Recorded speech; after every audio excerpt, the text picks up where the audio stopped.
filɛbaga jamaw aw bisimila Mali gwadonna kɛnɛ kan bi activiste journaliste fila de b'an bolo kelen tɔgɔ ye Thierno Ndiaye kelen tɔgɔ ye Malik Konate aw fɛ ka dɔn u bɛ fɛ ka min tobi k'a yira n na aw ni ne an ka jɛ ka taa lajɛ ɲɔgɔn fɛ.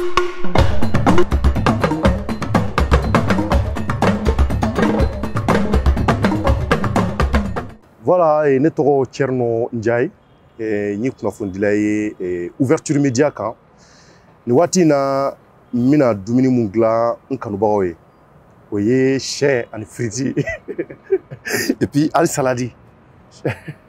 N balimaw ani ɲankuma bɛ yɔrɔ o yɔrɔ ne tɔgɔ Malik Konate ne ye kunnafonidila ye nin wagati in na ne bɛ fɛ ka dumuni tobi o supu ye so n'a bɛ fɔ o ma ko jɛgɛ naji parce que a b'a kalama ale légelen dɔɔni cogo min na maaw bɛ se ka lafiya sɔrɔ don n'a nata la an bɛna dɔ wɛrɛ tobi k'aw yira aw la k'a yira k'a fɔ an fana bɛ se dumuni tobi la.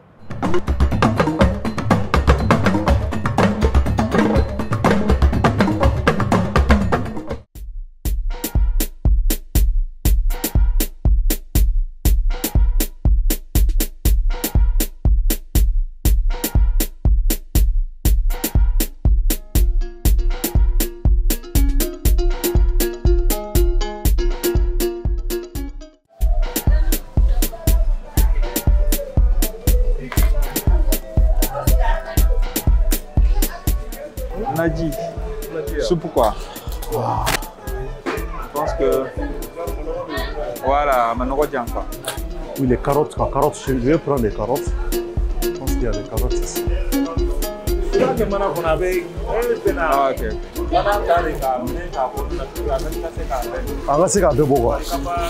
D'accord, ok. Nimida, ni persile. Hein? Poireau. Bravo.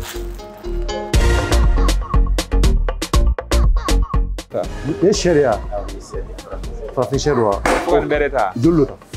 Tiens, où sont les chars? Dengue 4 milliards. Est-ce que tu as dengue aujourd'hui? Je pense qu'au camp à bord.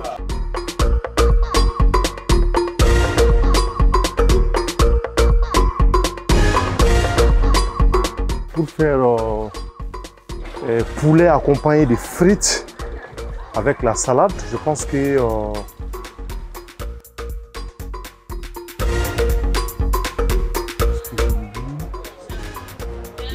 salade accompagnée de frites. Voilà, tiens, quand elle sera là, il va coûter là.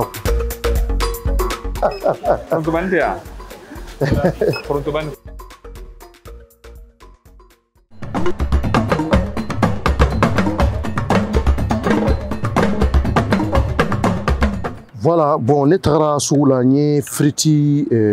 pommes de terre sans. Mina munglan, oye, salade accompagné de poulet et friti. Pourquoi nous au soumay sougandi n'kanubaoye parce que au chauffeur dominique allez qu'à faire. Donc au chauffeur là on fait ni bi salade ni friti dou qu'à accompagner ni chez je pense que au de kain kosobe ali mouere ka kenyama. Au demander les redouane al docteur ou fait. Raison pour laquelle n'y a la ni kaseka au soumay ke wale ka non a glani ka non la ketchuko bala. Ketchuko du membala follow ntara sugula nye comme nya fo chuko na ni pomme de terre sans al ni pomme de terre kilo kelen sera dépend mo dama mina dumuni ke o temene ko fait ni tomate fana sans tomate bi ka accompagner donc en même temps ka carotte sans ani poivron en même temps ka concombre ni o concombre ka o fana kala bon jaba fana o bi ka accompagner ani layi. Bon, n'a pas bien fait numbela parce que nous légumes nous be ko akai sumama itse chè drongla wal maka jege drongla ka jalan douté légumes bi fara ka sababu do de la lu yere bi mo yere ka balo tension surtout tension bi mamununa légumes bi ato chama mo na to tension bi la chama bola bon au fait pourquoi ni légumes nous soukandi parce que chien folo amina chien balabala folo ka soro ka ira abi ira nga tout chama tikala parce que tension bi mamununa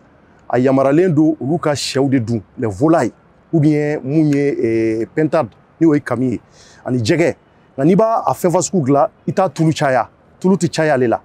et puis o de y'a to n ma sɔn ka sogo ta parce que sogo tension bi maa minnu na bana ka ca maa minnu na olu yamaralen tɛ ne ka se ka sogo dun donc o sababu de la n ye sɛ ta wa n y'a kɛ sɛ min ye fana farafin sɛ market tubabu sɛ farafin sɛ pourquoi ale sɛ mun fana bɛ k'a kaɲi adamaden ma ale yɛrɛ ka di ka tɛmɛ tubabu sɛ kan donc n b'a balabala ka sɔrɔ ka a yiran yirani tɛmɛnen kɔfɛ n bɛ firiti fana n y'ale tigɛ ka ban an ɲɛ t'a la donc i bɛ firiti tigɛ cogo min y'i diya donc nka a kana kunbaya kosɛbɛ comme vous voyez donc n ye firiti tigɛlen kɔfɛ o fana bɛ yiran ka accompagner o bɛɛ tɛmɛnen kɔfɛ n bɛ jaba tigɛ ka tamati ninnu fana tigɛ k'olu bila a damana maintenant sɛ n'a y'i diya i b'a mariner o sababu de la n ye persil dɔ san i bɛ se ka persil ani layi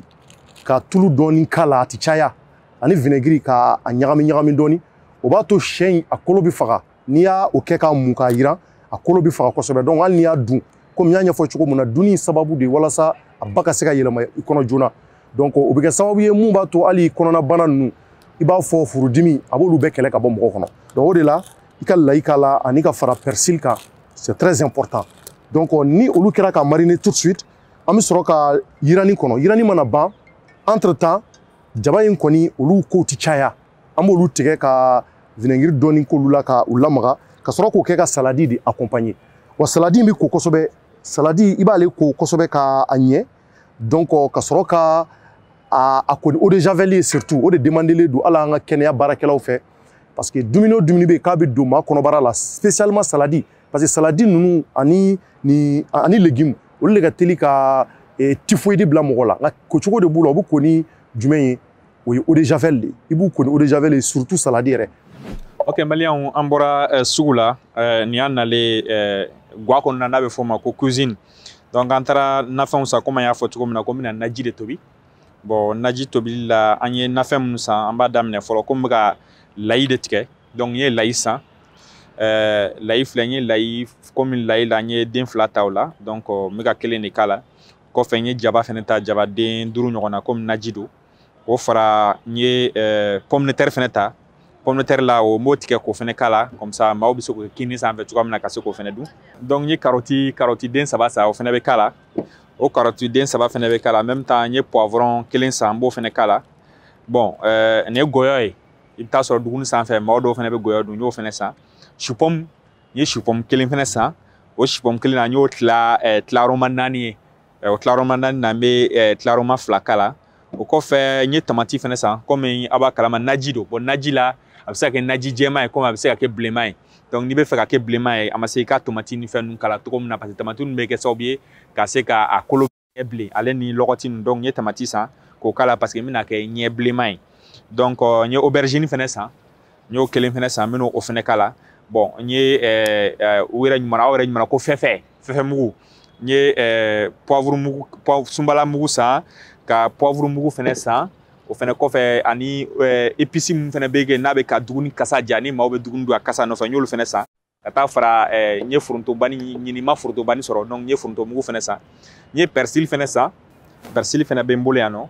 bon kɔgɔ fɛnɛ bɛ yan mun bɛ se ka k'a la bon dɔw bɛ najini fɛ dɔw fɛnɛ tɛ najini fɛ mais an fɛnɛ najini fɛnɛ san najini ka di an b'o fɛnɛ dɔɔni fɛnɛ k'a la tulu fɛnɛ bɛ yan an bɛ tulu fɛnɛ k'a la donc an ye déjà kɛ aw yɛrɛ kɔni ɲɛ b'a la an ye malo ko ka ban malo kora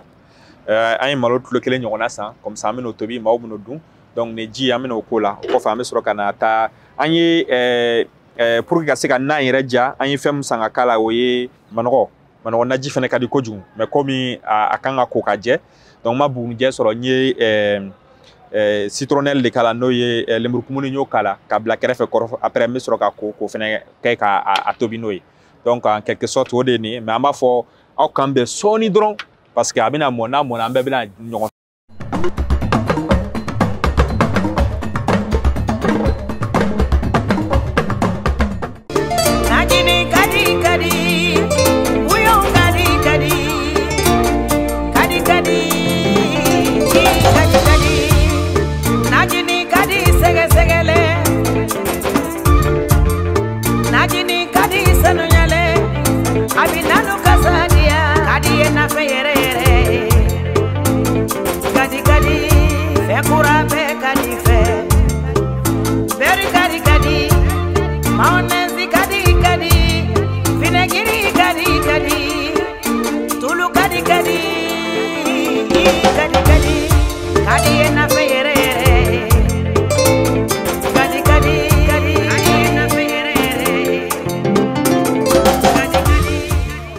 musow ka don belebeleba mun n'a kɛrɛnkɛrɛnlen don muso kan ko 8 mars a ka cɛw o don fana cɛw k'u gɛlɛya ka se ka dumuni dumanw tobi ka di musow ma sɔgɔmadaw fɛ ka dumuni dilanw tobi ka d'u ma n'i bɛ se jabajiniw na tigadɛgɛw i k'olu dilan cɛ fana bɛ se ka dumuni dilan ka d'a muso ma o tɛ foyi tiɲɛ depuis o don ne ye dumuni dilan kɔni ta n sen fila la nka bi ta kɔni ye sɛ ye n bɛn'o lajɛ sa ni o diyara maaw da kɔnɔ mɔgɔw de b'a juger ala ka a tigɛ ko ɲuman d'an ma ni n dɔ kelen kɔni ale kɔni jija bɛ cogo min na ni o ye Mali kɛ je pense que an bɛna ale dan an b'ale dan parce que jɛgɛ mun b'ale bolo yanni ale ka tila manɔgɔ koli la fɔlɔ anw n'an ka sogo yira k'a ɲɛ k'an ka firiti duman dilan k'a ɲɛ ka saladi dilan k'a ɲɛ Mali ka dumuni ne t'a dɔn nin dumuni nasugu bɛ yen quoi donc mais an bɛ ɲɔgɔn na ko cɛw bɛ ɲɔgɔn na k'o kɔrɔ tɛ ko k'an tilala ɲɔgɔn na fɔlɔ quoi donc kuma man ɲi kuma man ɲi kuma man ɲi cogo di Mali kuma bɛ mɔgɔ dun dɛ donc an bɛ ɲɔgɔn na donc an bɛ ɲɔgɔn na quoi bon parce que e bɛ ka mun tobi nin ye ne t'o jate dumuni tobi wa ne b'o jate mun ye i b'o dɔn wa k'i tɛgɛ lamaga dɔrɔn k'i tɛgɛ lamaga ka firiti jiran ka logo ka sɛ jiran k'o kɛ salati sanfɛ tɛgɛ lamaga de ne bolo mais Mali dumuni tobili yɛrɛ ye mun ye i b'o dɔn wa dumuni tobili ye min ka daga fila sigi ka daga fila sigi o daga fila sigilen kɔfɛ ka nafɛnw tigɛ ka k'a la k'a bɛɛ lajɛlen suyi k'a bɛɛ lajɛlen k'a la e filɛ ne bɛ ka mun kɛ nin dɛ ka fɔ de ma musow bolo dumuni tobi de mais e bolo e yɛrɛ y'a fɔ cogo min na ko sɔrɔfana ye jumɛn ye i nana 18h na 19h aw kan ka diinɛ kɛ donc 18h la heure kelen kɔnɔ i bɛ se ka nin baara bɛɛ kɛ k'a wɔrɔ dɔrɔn k'a yira dɔrɔn k'i sigi dɔrɔn k'a lajɛ baaraba t'a la o donc o tɛ dumuni tobi ye donc an b'a fɔ k'e b'i tɛgɛ lamaga bon i ye fɛn min fɔ sisan mais dumuni bɛɛ la n'i y'a ta k'a lajɛ tilela ka sari tile journée kɔnɔ fɛn bɛ jate ko dumuni o ye diinɛ de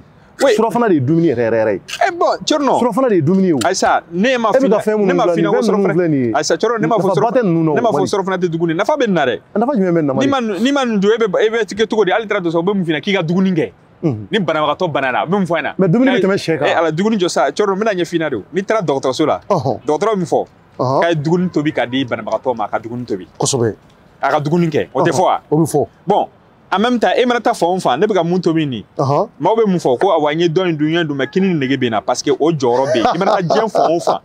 kini in bɛ dun yen donc ne bɛ ka mun tobi nin fana bɛ se ka dun a dun waati de b'a la hali a bɛ se ka dun sufɛ n'i taara restaurant baw la i bɛ taa kini sɔrɔ sufɛ o restaurant baw la dɔw yɛrɛ bɛ kini choisi sufɛ mais i bɛ taa sɔrɔ dun heure i bɛ se ka fɔ dun heure b'a la pour i ka se ka dun Maliki mɔgɔ ma ka dumuni ye kini dun ye sufɛ i ni kɔnɔja tɛ ban bon ayi mais o y'a ye dɔ bɛ yen o b'i minɛ sufɛla fɛ n'o ye kɔnɔja ye o y'a ye i y'a ni mun o y'a ye Thierno n bɛna mun f'i ɲɛna o kɔnɔja ma ɲi maa ma dɛ kini dɔrɔn de bɛ mɔgɔ kɔnɔja o mais ni kini ni fɛn wɛrɛ bɛ yen nɔ i b'o dun sinon maliyɛn balo fanba bɛɛ fɛn de o kini de o o tɛ tiɲɛ ya o ye tiɲɛ bon a bɛ dépend i bɛ kini ni fɛn mun dun o de bɛ kɔnɔja bila maa la donc ni kini ni fɛn dɔ dun n'o ye kɔnɔja bila i la o yɛrɛ de nɔ ye dɛ i b'a fɔ jumɛn par exemple e filɛ ka jɛgɛ mun k'a la ne bɛ ka jɛgɛ dɔrɔn tɛ o a n'a kɛ fɛnw de b'a la et puis Mali yɛrɛ ka dumuni yɛrɛ dilancogo dabali de bɛ ka ne ban quoi a yɛrɛ dɛsɛlen don ni ka se ka jɛgɛ gansan ko dɔrɔn k'a jɛ Maliki dɛsɛ bɛ k'o de kɛ bon jɛgɛ mun n'o jɛgɛ Maliki kana to Konatelakaw ka maloya sa n bɛna mun f'i ɲɛna n bɛna nin jɛgɛ f'i ɲɛna ni ne ka sɛ tɛ kelen e ka sɛ ye mun ye i bɛ ji k'a kusukusu dɔrɔn a dɔw la i bɛ se ka eau de javel ou bien a dɔw la i bɛ se ka kɔgɔ k'a la pour que a ka ban nin mun filɛ nin ye a bɛ fɔ nin ma manɔgɔ i b'a ye maa caman bɛ manɔgɔ dun bɛɛ bɛ maɲɔgɔn ni nɔgɔ de dun donc nɔgɔ fɛn fɛn b'a la parce que manɔgɔ donyɔrɔ ye jumɛn ye o bɔgɔ nɔrɔ de donc ale fari bɛɛ bɔ ale fari ni bɔgɔ nɔrɔ de bɛ na e ma a ka namaya bon tant que namaya ma bɔ a la kɔrɔ b'a la ko nɔgɔ b'a la muso dɔw bɛ se ka heure kelen ta nin kunna a koli dɔrɔn pour que a ka jɛya mais mun t'o si kɔ mun bɛ fɛ dɔrɔn tɔɔrɔ e k'a dun dɔrɔn e ka taa i ka dun ye o bɛna dɔrɔn k'a sanango dɔrɔn k'a kɛ na la e kɔni bɛ taa dun kɔ k'i y'a dun mais i bɛ taa sɔrɔ maa caman bɛ bɛn nɔgɔ ni nɔgɔ dun mais i bɛ taa sɔrɔ a nɔgɔ bɛɛ ma bɔ a la o de kosɔn ne bɛ ka n jija cogo min na nɔgɔ fɛn bɛɛ bɛ yen o bɛɛ ka bɔ a la mais danfara jumɛn bɛ ne ta cɛ sa ne yɛrɛ ma se k'o de faamuya danfara min e yɛrɛ danfara e kɛlen ka kini de k'i ta dɔrɔn sinon e ta ni ne ta danfara t'a cɛ o mais kini dilan diɲɛ bɛɛ bɛ se kini dilan na e ka danfara ye jumɛn ka kini dilan kini yɛrɛ dilanli ka gɛlɛn ka ji kɛ daga la dɔrɔn k'a wusu dɔrɔn a banna n'a jara dɔrɔn i b'a bɔ min ka danfara f'i ɲɛna e ka danfara ye min ye e ta ye ka tulu kɛ fɛn na dɔrɔn ka firiti ta dɔrɔn k'o k'a la ne nun ta ne na na de tobi ka na tobi ka nafɛnw k'a la Berkɛ dilancogo de bɛ dumuni na sa mun ye farafinjɛ de ye farafinjɛ de choisilen don ne bolo ne ka farafinjɛ de o ka ɲi mɔgɔ ma bon e ka farafinjɛ b'i bolo fo dumuni f'i k'a dɔn dumuni minnu kan ka ɲagami ɲɔgɔn la de mais ka jɛgɛ ni kini ɲagami ɲɔgɔn na de b'ala in dama deli ko ye an kɔni bɛ jɛgɛ naji lamɛn ka buru k'a la k'a dun mais e tɛ jɛgɛ naji ni kini dun ani kini Mali ne ma deli k'o dun fɔlɔ Thierno yo ayi i m'o fɔ Thierno i m'o fɔ mais n bɛ fɛ ka mun f'i ɲɛna dɔrɔn fɛn min don bɛɛ lajɛlen n'a ka dunfɛn don. D'accord. Mais i bɛ taa sɔrɔ dɔw bɛ yen nɔ tant que n'u yɛrɛ ma kini dun. A tɛ nɔ i bɛ se ka kini dun ka fɛn wɛrɛ dun a kɛrɛfɛ mun b'a digérer ja o bɛɛ bɛ yen. I y'a faamuya wa? N y'a faamuya. Voilà o bɛɛ lajɛlen b'a la. Nka hali bi ka yira Maliyɛnw na k'a fɔ ne ni Maliki kɔni an bɛna ɲɔgɔn dan de. Bɛɛ de sɔn b'i ta ye. Bon e yɛrɛ k'e ka ninnu yɛrɛ tigɛcogo yɛrɛ lajɛ fɔlɔ. Kana n ka fɛnw saboter sa Maliki. An tɛna saboter o. Ayi kana saboter. E ko k'e bɛna firiti, saladi ani jumɛn dilan. E bɛ ka ninnu tigɛ cogo jumɛn ta? Mais a ko banna ka ban o. Jumɛn ko banna? E mago bɛ mun na sisan? E k'o fɔ n ye. Ne mun ye nin kɔnɔ? O t'i ka sara la. I mago de bɛ mun na? Ah mais Thierno e ma fɔ k'e bɛ ka baara dɔ kɛ yan. Ayi Maliki i tɛ ne ka tasa. I tɛ ne ka tasa dayɛlɛ yan. Ne ka tasa tɛ dayɛlɛ. Bon e ka firiti yɛrɛ tigɛcogo lajɛ. Awɔ nin ye ne ta tigɛcogo di. Nin Thierno ka firiti tigɛcogo di. Mali kɔnɔ ne kelen de bɛ nin kɛ. A ka di ne ka innovation de kɛ ko la sa Maliki. E bɛ ko de ladege ne tɛ fɔ o to yen o si tɛ e ka sara la. Nin bɛɛ ne ka dumuni dilancogo de. I ta dilan ka da dilan. Ok, an ka tila k'a nɛnɛ ni mɔgɔ min ta jara bi. An ka taa fɛ. Maliyɛnw bɛna o tigi barama bi. Voilà an ka taa fɛ. Awɔ an ka taa fɛ. Donc Thierno. Oui. I ka dumuni an hakili la k'a fɔ i ka sɛ mɔnna. Donc na i ka sɛ lajɛ. Ayi Maliki. I ka sɛ mɔnna. N'a lajɛ. Bon Thierno ni m'i ta sɔn nin na i ka nin sɛ bɛ sɔn ka tiɲɛ dɛ. Awɔ. E cogo de ta. Tasuma dɔɔni bɔ a la sinon a bɛ sisi. Tasuma bɔ a la dɔrɔn. Tasuma dɔɔni bɔ. Tasuma dɔɔni bɔ a la. Non taa n'a yan fɛ dɔɔni dɔrɔn. Voilà, a ka ɲi tan. A ka ɲi tan. Wa i bɛ fɛn kutu kɛ san kala sinon fan dɔ in bɛ sisi quoi. E k'o to de ma dɔrɔn ban ne b'o ɲɛ dɔn. Mais Thierno tɛ ɲɛdɔn a bɛna sisi i bɛ ko i t'o ɲɛdɔn. A tɛ sisi n bɛ nin bɛɛ ɲɛ dɔn. Voilà i bɛ to ka kɛ voilà c'est bon. Ayi ne y'o caman kɛ ka ban. I yɛlɛma dɔɔni dɔrɔn. Ne ye nin bɛɛ de k'a la. Voilà c'est bon maintenant. Voilà. Comme ça n'a banna ni banna sisan i b'a bɔ nin na sisan ka sɔrɔ k'a bila tulu kɔnɔ tulu k'a jira. N bɛn'o de kɛ o. Voilà i b'o kɛ. Hali ne tun b'o fɔ ne tun n'o de kɛ. Bon ala ka nɔgɔya Thierno. Ami awɔ. Bon ma se ka fɔli ma. Bon Thierno n ka kini yɛrɛ mɔnna o. I ka kini mɔnna. Caki. Ne ka kini mɔnna.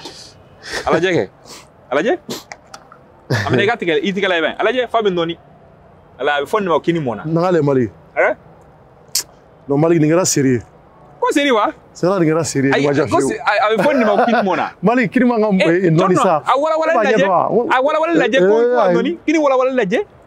Kini walawalali lajɛ. E b'a ɲinɛ mun ka malosu de don. Mali nin kɛra seri ye sa. E bɛ ɲinɛ mun ka malosu a walawalali lajɛ. E kɔni ɲɛ b'a walawalali la o ko a kɛ seri ye. I kɔni ɲɛ b'a la. Bon ɲɛ b'a la. A walawalali don ou bien a walawalali tɛ? A cɛ ka ɲi dɔɔni. Ah mais a fɔ dɔrɔn k'a walawalali don. Bon a walawala mɛ dɔɔni. Ah bon voilà. Mais comme a nɔɔni ne m'o de faamuya. A ma nɔɔni Thierno. Parce que n'i ye ji dɔɔni kɛ nin na ani nɔnɔ i bɛ se k'a min. I b'a fɔ seri. E ma ko ne ji k'a la. Ani seri. Parce que a magayara kojugu. E ma k'i ye ji k'a la. Donc ni ji k'a la o tɛ tiɲɛni ya.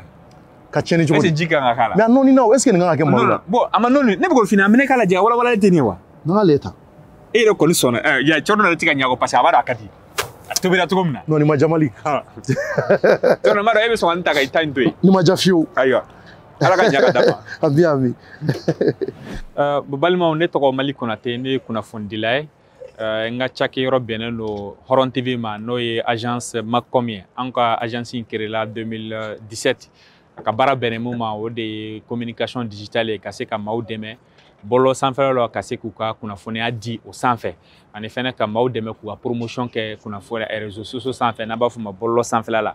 Donc ne yɛrɛ ye kunnafonidi in baara in daminɛ 2011 mais ka kɔn ɲɛ a hakilina tun bɛ n na a ambition tun bɛ n na wa n tun bɛ fɛ fɛnɛ ni kalan kɔfɛ n ka kɛ kunnafonidila ye parce que depuis 7e année la ne ka professeur de français donna u y'an ɲininka k'an bɛ fɛ ka jumɛn de kɛ kalan kɔfɛ n ko k'a fɔ n bɛ fɛ ka kɛ kunnafonidila ye donc n y'o baaraw de ɲɛɲini k'o moyens di n yɛrɛ ma malgré que n taara lycée technique la lycée technique de Bamako n ye économie kɛ yen nɔ o kɔfɛ ka taa faculté de sciences économiques la ka taga économique fɛnɛ kɛ yen nɔ mais n ye formation n'a bɛ f'o ma ko auto formation n ye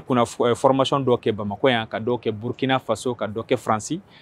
ka dɔ kɛ Sénégal donc n y'o formation ninnu kɛ olu de farala ɲɔgɔn kan ne bibi na ne bɛ se k'a fɔ ko n ye kunnafonidila n'a bɛ f'o ma ko journaliste reporter d'image mais ne ye n ka baara fɔlɔ daminɛ fɛn mun na o ye arajo baara ye o arajo baara sɔrɔla mun fɛ o ye organisation internationale de la francophonie an tun taara lajɛ dɔ la Mauritanie an ɲin'u fɛ u ka arajo dɔ bila en place o arajo tun tɔgɔ ko arajo des jeunes francophones du monde o senfɛ ne taara o hukumu kɔnɔna Mali kɔnɔ ka se ka baara k'o ye an taara o formation kɛ arajo français international la o kɔfɛ an seginna ka na Maliba kɔnɔ Faba la ka se k'o baara in laɲɛnamaya fo ka taa so la n sera ka wagati damadɔni kɛ arajo Mikado la n'o ye MINUSMA ka arajo ye an ye émission damadɔni kɛ yen nɔ o kɔfɛ n sɔrɔla ka taa télé la parce que o sɔrɔla mun fɛ n ye formation dɔw suis ka taa Alioune Frandiaye ale ye maa wuli ka bɔ Faransi ka na an nakalan n'a bɛ f'o ma ko JRI journaliste reporter d'image maa minnu bɛ caméra baara kɛ ka montage baara kɛ ka tila ka journaliste fɛnɛ baara kɛ an y'o formation fɛnɛ kɛ o fɛnɛ kɔfɛ n taara Cine droit libre fɛnɛ na ka t'o formation kelen in fɛnɛ su yen nɔ o fɛnɛ kɔfɛ ka CFI Faransi fɛnɛ k'o formation kelen in fɛnɛ su o la o kɔfɛ n taara télévision so la télévision so fɔlɔ min kɛra Énergie TV o kɔfɛ n taara Africom TV la n kɛra journaliste ye yen nɔ ka tila ka kɛ rédacteur en chef ye nɔ ka b'o la ka kɛ directeur commercial ye ka b'o la ka ko o yɛrɛ téléso yɛrɛ ɲɛmaa ye o kɔfɛ n ka sɔrɔ ka n ka ŋaniya ta k'a fɔ k'a sera ten n yɛrɛ fɛnɛ ka yɔrɔ dayɛlɛ cakɛyɔrɔ min bɛ se ka baara kɛ o na wa ne yɛrɛ bɛ nafa sɔrɔ maa wɛrɛw bɛ nafa sɔrɔ bi bi in na o cakɛyɔrɔ tɔgɔ agence Macom donc an ka baara bɛnnen don agence communication digitale ma fɛn o fɛn ye bɔlɔlɔ sanfɛ siraw ye n'a ye ko web communication ye an bɛ ka baara bɛnnen o sira ma an kelen tun don 2013 ka na bila fo 2017 la 2018 an y'a essayé ka maa 2 fara an kan an kɛra maa 3 ye 2019 an ye maa wɛrɛw ta k'u fara an kan 2019 21 20 na ka na se 21 ma bi bi in na maa min bɛ baara kɛ o agence la maa 11 don donc an bɛɛ lajɛlen bɛ jɛ ka baara kɛ ɲɔgɔn fɛ cogoya min na an bɛ se ka yiriwa sɔrɔ an ka ambition ye fɛn jumɛn ye an kɔni ye ambition fɔlɔ min d'an ma o de ye ka minɛnw ɲini parce que n'i ma ɲɛ i bɛ baara kɛ fo baarakɛ minɛn de ka k'i bolo donc an bɛ se k'a fɔ nin san k'a daminɛ 2017 la ka na bila an bɛ waati min na komi sisan donc an ye cakɛyɔrɔ ɲini ka se ka minɛnw ɲini ka kɛ cakɛyɔrɔ ninnu kɔnɔna na o kɔfɛ sisan an ni maaw bɛ ka jɛ ka baara kɛ cogoya min na an ye baara minnu kɛ ka se ka minɛn ninnu ka cakɛyɔrɔ ɲini ka se ka minɛn k'a kɔnɔ cogoya min na an bɛ se ka nafa sɔrɔ a la an ye baara minnu kɛ bi bi in na an ka ambition ye fɛn min ye o de ye ka se k'a kɛ ka baara kɛ ka se ka nimisi wasa sɔrɔ maa minnu bɛ baara la olu ka se ka hɛrɛ sɔrɔ a la anw fɛnɛ min bɛ baara la anw fɛnɛ ka hɛrɛ sɔrɔ a la maa wɛrɛ min fɛnɛ bɛ ka an jukɔrɔma don walima ka se ka an suit n'a bɛ f'o ma bɔlɔlɔ sanfɛla la olu fɛnɛ ka se ka nafa sɔrɔ an ka baaraw la an ka baara bɛnnen bɛ o ma an bɛ don min na ko bi n'Ala sɔnna an bɛ web TV la a bɛ fɔ cogoya min na an bɛ cari bɔlɔlɔ sanfɛla de la an bɛ fɛ ka bɔ bɔlɔlɔ sanfɛla la ka taa cogo min na télévision so la n'o ye ka taga télé yɛrɛ la ka taa décodeur la ka taa se fo o n'a ɲɔgɔnna camanw ma o ambition b'an na an bɛ k'o moyen de ɲini cogo min na ka se k'o moyen da an yɛrɛ ma cogoya min na don sini ma sinikɛnɛ ma maliyɛnw bɛ se k'u sigilen t'u ka so ka se ka an lajɛ u ka jabaranin sanfɛ parce que bi bi in na an bɛ lajɛ internet sanfɛ ni internet tɛ b'an bolo i tɛ se ka anw sɔrɔ donc anw dun bɛ fɛ ka toucher maa bɛɛ lajɛlen na i kɛra so kɔnɔ i kɛra fan o fan bɛɛ lajɛlen bɛ se k'a lajɛ bɔlɔlɔ sanfɛlaw bɛ se k'a lajɛ cogo min na e maa min bɛ so i bɛ se k'a lajɛ donc an ka ambition o de ye ka se k'o kɛ don n'a nata la donc an bɛ se ka mun fɔ bakuruba la o de ye nin ye nka n'an ko k'an bɛ don fɛn na mun ye bi bi in na an bɛ tobili la tobili in kun tɛ dɔwɛrɛ parce que k'a yira dɔrɔn k'a fɔ an bɛ dɔwɛrɛ kɛ kɛrɛfɛ an bɛ kunnafoniya di kɛ mais an bɛ baara caman wɛrɛ kɛ kɛrɛfɛ donc tobili min filɛ nin ye o y'an ka laadalako ye an b'o kɛ so kɔnɔ komi depuis n'an fitinin o ye an bolo fɛn min ye an b'a k'an sen fɛ ka tɛmɛ tuma dɔ la an b'a kɛ so kɔnɔ ka se k'an yɛrɛ nisɔndiya komi aw b'a ye cogo min na bɔlɔlɔ sanfɛ ko le toulouteur n'a bɛ fɔ o ma ko touloutage donc maa o maa bɛ yen ko duguni ka di ye i bɛ dege duguni tobi la donc n bɛ mun fɔ aw ɲɛna a y'aw dege duguni ta duguni caman bɛ yen a b'a photo image sanfɛ anw yɛrɛ de b'a tobi donc aw yɛrɛ fana k'aw jija aw yɛrɛ ka se ka duguni tobi. Ne tɔgɔ Thierno Aliou Ndiaye n ye kunnafonidila ye ouverture média la kunnafonidi so mun ni a sigilen don ka se ka mɔgɔw kunnafoni sanga ani waati bɛɛ bɔlɔlɔ siraw kan ne bangina 8 mars kalo dɔ fɛ ni o bɛnna musow ka don ma o b'a yira k'a fɔ 8 mars o 8 mars o ye Thierno fana ka ɲɛnajɛ ye n bɛ Ala fo la ka barika da n ye n ka kalan kunfɔlɔw kɛ Segu ni o ye première cycle ye ka na deuxième cycle ka na o dɔ kɛ Bamako kɔnɔ lycée ɲɛta an y'o kɛ Kalabankura o kun cɛlen n taara faculté de droit privé kɛ kulu sanfɛ k'o walan sɛmɛ o bɔlen kɔfɛ Thierno ye informatique ni o ye ordinateur subahana machine minnu bɛ yen ka olu kalan ɲɛɲini k'o ɲɛdɔn o sababu la n ye cabinet d'informatique dɔ dayɛlɛ o waatiw fɛ donc ni ka se ka o ɲɛ sɔrɔ kosɛbɛ o bɛɛ tɛmɛnen kɔfɛ Thierno kun bɛ câblage fana kɛ ka réseau montage k'o kɛ baarakɛyɔrɔw la ani cabinet d'informatique wɛrɛw la o bɛɛ kɔfɛ imprimerie tun bɛ n bolo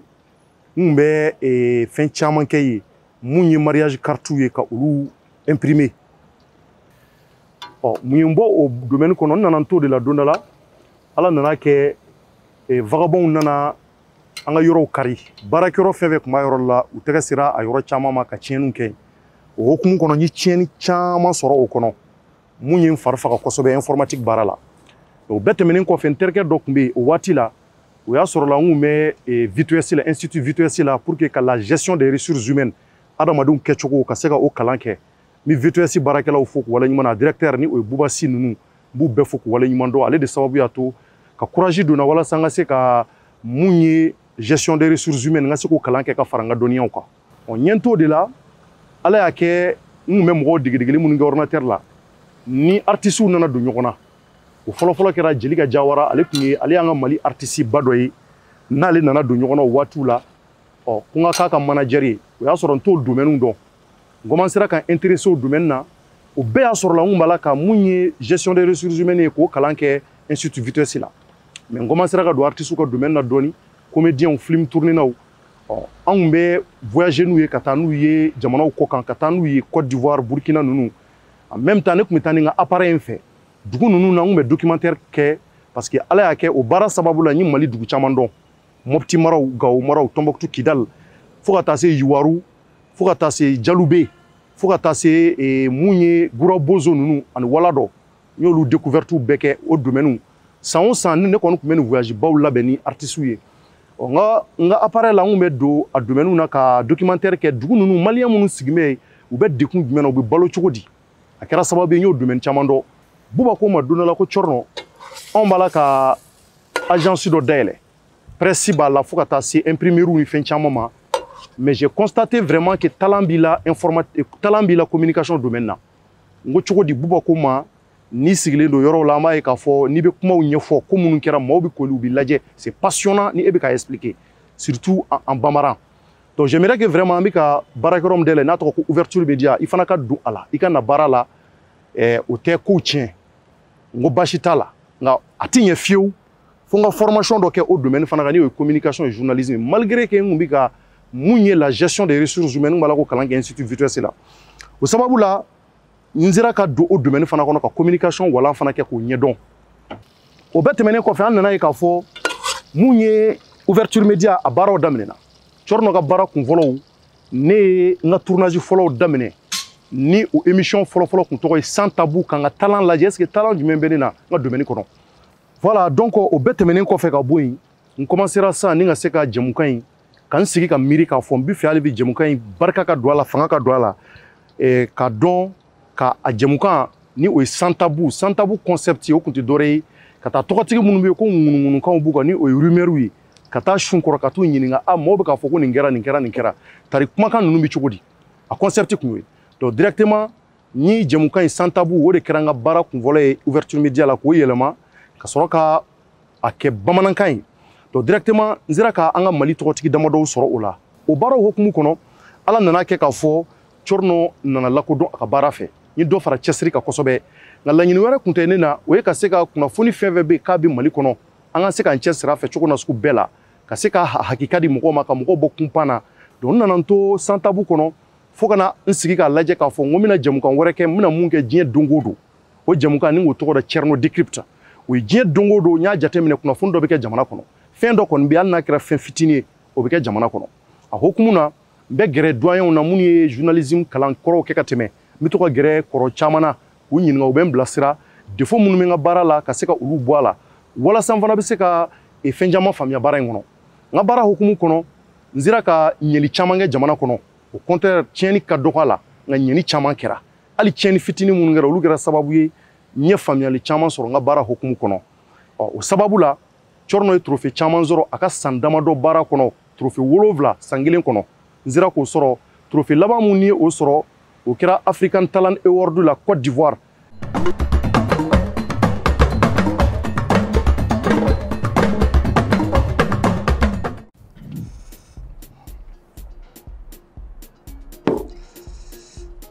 Voilà donc n ye laɲini kɛ ka dumuni mun dilan o de filɛ nin ye ni o ye sɛ ka accompagner ni saladi ani friti ye ani ka fara légumes damadɔ kan ni o ye tomate ni carotte et concombre donc je pense que o dumuni de dilannen filɛ ka ban donc a tɔ tora k'a lajɛ sisan n'a taabolo bɛ cogo min na voilà n bɔra ka plat mun préparer sisan saladi de ka a tagama ɲɔgɔn kɛ sɛ ani légumes i b'a fɔ tomate ani concombre ani carotte bon pourquoi n y'o dumuni ta komi n y'a ɲɛfɔ kuma daminɛ na o dumuni ninnu de ka di ne ye dɔɔni parce que pourquoi n bɛ se k'a fɔ sufɛ dumuniw don a ka fɛgɛ dumuni giriman ninnu man ɲi mɔgɔ ma a bɛ bana caman provoquer parce que n'i ko ne ka n ka plat fɔ plat dumuni mun ka di ne yɛrɛ ye cɔrɔnɔ ye ne bɛ a fɔ dumuni sugu 2 donc fɔlɔ farafin dumuni na mun ka di ne ye o ye gamura ka di ne kosɛbɛ gamura ka di ne ye o ye dumuni min bɛ k'i ta ye yɔrɔ caman n'a ma bɔ africain dumuni dugu damadɔw la ni o ye Sénégal ni Mali ninnu ye ani Laginɛ an ka africain dumuni o kɔfɛ tigadɛgɛ fana ka di n ye kosɛbɛ surtout Mali yɛrɛ la yan maliyɛn musow bɛ se tigadɛgɛ la kojugu an ka maninka musow an b'u fɔ k'u waleɲuman dɔn tigadɛgɛ ka di n ye malgré k'a fɔra ne yɛrɛ ka caman bɔ a dunni na parce que ko tulu b'a la a bɛ cholestérol kɛ mɔgɔ la n'i b'a dun kosɛbɛ sinon tigadɛgɛ o ka di n ye kojugu ka fara gamura kan. Bon balimaw komi a y'a ye cogo min na an ye dumuni tobi an sera ka mun tobi o de ye naji ye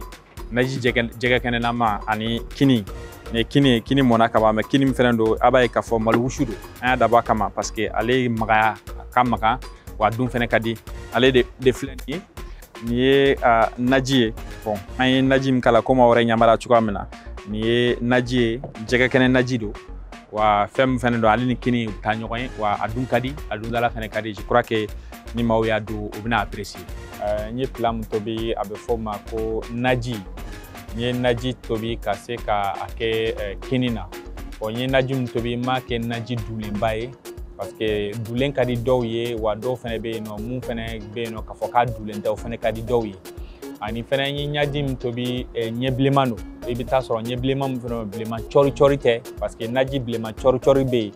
hakɛlama bɛ fɛnɛ bɛ yen ani fɛnɛ naji jɛma fɛnɛ bɛ yen dɔw fɛnɛ b'o kɛ k'a sɔrɔ u ma tomati k'a la u ma lɔgɔti k'a la donc ne yɛrɛ ka plat préféré ye fɛn min ye o ye naji ye d'habitude parce que m'olu le dun ka caya i b'a ye k'a fɔ olu le ka di ne ye bon maa caman b'a fɔ k'anw ye maninkaw ye ko pourquoi anw tɛ tigɛdɛgɛna fɛ donc ne tɛ tigɛdɛgɛna fɛ ten kosɛbɛ hali ni m'a dun maa tɔw fɛ maaw b'a fɔ ma ko maafɛ donc ne bɛ se k'a fɔ n ye nin baara caman dege n bamuso o kɛrɛfɛ donc mun ye musoya baara caman ye hali yɔrɔ jɔsi finiko ani ka se ka minɛnɔgɔ ko ninnu tobili ninnu n ye nin bɛɛ lajɛlen dege ale kɛrɛfɛ donc o de kɛra sababu ye mun kɛra hali ni ne voyagera ka taa kɔkan jamana kan i b'a ye k'a fɔ n ka dumuni tobi ko a tɛ kɛ gɛlɛya i b'a ye parce que n bɛ taa nafɛnw san ne yɛrɛ n bɛna tobili kɛ so kɔnɔ ka se k'olu dun donc kɛrɛnkɛrɛnna n bɛ se ka mun fɔ bi dumuniko la o de ye nin ye. Ok donc n bɛna nin dumuni fila nin lajɛ n bɛ n ka idée di a kan n y'a daminɛ naji ye.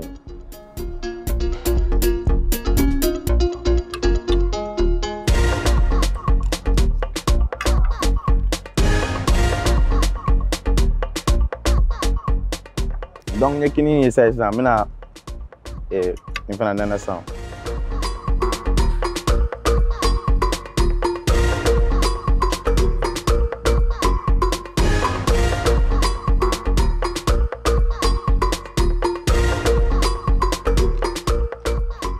Sisan n y'a fila bɛɛ nɛnɛ a fila bɛɛ jara mais nin de kɛra ne ka goût yɛrɛ réellement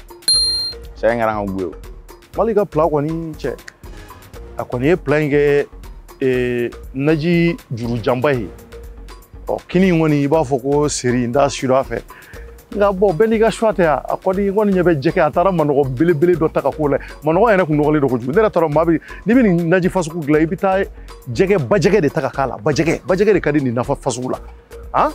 i bɛ don ka bajɛgɛ mun ta an ka filet i b'o de kɛ nin na nafa sugu na jurujan ninnu i bɛ taa ninnu dilan ka d'a ma n'i ma ɲɛ i bɛ nin nafa sugu kɔni dilan i b'a kɛ an ka tigadɛgɛ walima sagasaga walima fakoyi o de y'an ka Mali dumuni ye nin naji in yɛrɛ kunni ju foyi t'a la a bɛ yafa ma a taa mɛ ngɔyɔ ni karotiw ni fɛnw caya kɔnɔ ye diyagoya a bɛ jagɛ ne ma kunni foyi ye nin na ye Mali ka dumuni kɔni bɔn a yɛrɛ de bɛ nin dɔn ye i b'a sɔrɔ komi k'a to nazara jamana na nin dumuni ninnu komi ninnu dunni ka nɔgɔ a dunni ka nɔgɔ sinon ne ma nafa foyi ye nin dumuni na. Bonsoir. Bon, n bɛna nin dumuni fila in nɛnɛ ka n ka appréciation di a kan quoi.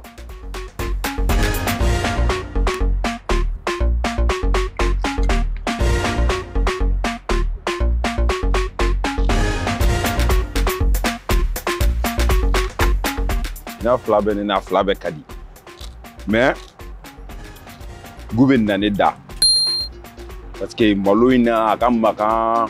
fɛn bɛɛ a dundala ka di fɛnɛ Bon, ni balimakɛ min bɛ ka dumuni tobi ɲɔgɔn fɛ bi ni jamukan in kɔnɔ n'o ye Cɔrnɔ Njayi ye. Bon, y'an ye maa minnu a ma dege dumuni tobi la. Nka komi émission don an y'a essayé ka jukɔrɔba don dɔɔni parce que a ka plat fɔlɔ kun fɔlɔ n'o y'a ka n'an b'a fɔ o ma ko jaba sɔsi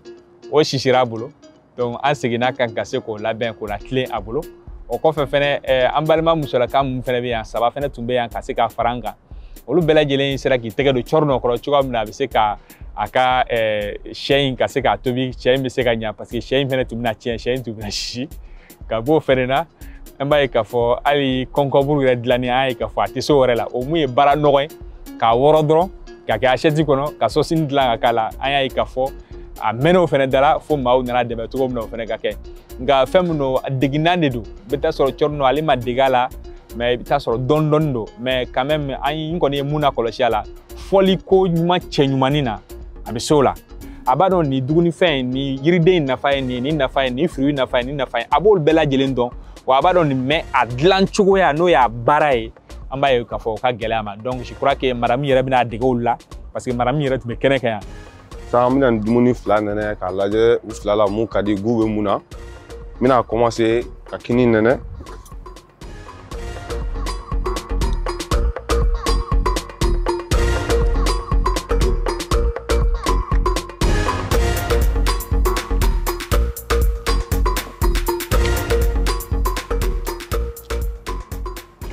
Ne kɔni bolo sɛ in ka di ni nin ye dɔɔni parce que gu bɛ na ka tɛmɛ nin kan quoi. Comme aw yɛrɛ y'a ye cogo min na donc jury nana jury y'u ka choix kɛ donc jury ka choix bɛnna Cɔrnɔ de ma donc Cɔrnɔ de gagné na. Bravo mais o tuma Maliki i bɛna mun de fɔ sisan nɔ. Bon, ne kɔni bɛ mun fɔ dɔrɔn Cɔrnɔ kan ka fɔ maaw ye kun jumɛn na gagné na parce que ne hakili la Cɔrnɔ yɛrɛ ni kuma dira a ma a bɛ n'o fɔ parce que Cɔrnɔ ye dumuni min tobi o ye tubabu dumuni ye en même temps o ye sɛ de ye an maliyɛnw ka sɛko ka bon donc ni mun ye sɛ dun u b'a fɔ ko sɛ de ka di bon minnu y'a nɛnɛ sa maa 3 min y'a nɛnɛ maa 2 fɔlɔ ko sɛ in diyara olu da kɔnɔ maa laban ko kini in diyara ale da kɔnɔ mais Cɔrnɔ yɛrɛ bɛ yan je crois que kuma bɛ to a yɛrɛ bolo a yɛrɛ bɛna dɔn. Bon, Maliki ye mun fɔ a tɛ tɛmɛ o kan en réalité sɛ in dilanni gɛlɛyara ne bolo kosɛbɛ a ye mun fɔ mais danfara b'u ni ɲɔgɔn cɛ Maliki ta ye farafin dumuni ye kini ani naji ne ta ye tubabu dumuni ye firiti ni sɛ o yɔrɔ o de ka di maliyɛn ye ni ye maliyɛn ɲininka mun ka di ka tɛmɛ dumuni bɛɛ kan firiti ni sɛ. donc i ye keguya de kɛ o de la bon ne ye keguya kɛ i y'a faamuya sinon Maliki ka dumuni fanga mun b'a la ani nafɛn minnu donna na hali o ta tilama don donc vraiment n'i ye kuma diyara n na n bɛ se k'a fɔ Maliki de gɛnna Maliki gɛnna c'est vrai parce que Maliki ka dumuni diyara c'est à dire que n'i ye jɛgɛ ninnu yɛrɛ ta k'a lajɛ ani nafɛn minnu b'a la Maliki ye mun kɛ ne yɛrɛ tɛ se ka nin kɛ ne tɛ se nafɛn ninnu na bon je pense que nin dumuni ninnu c'est plus simple et puis plus facile à préparer raison pour laquelle ne y'a ta bon ala dilanni a ma nɔgɔya ne ma e yɛrɛ b'o kalama Mariam a gɛlɛyara dɛ a gɛlɛyara mais quel qu'en soit alpha an bɛɛ de gɛnna bɛɛ de gɛnna voilà. Bon aw k'an bɛn a ɲɔgɔn na wɛrɛ ma aw bye bye. Bye bye. Merci beaucoup. Ciao ciao. Au revoir.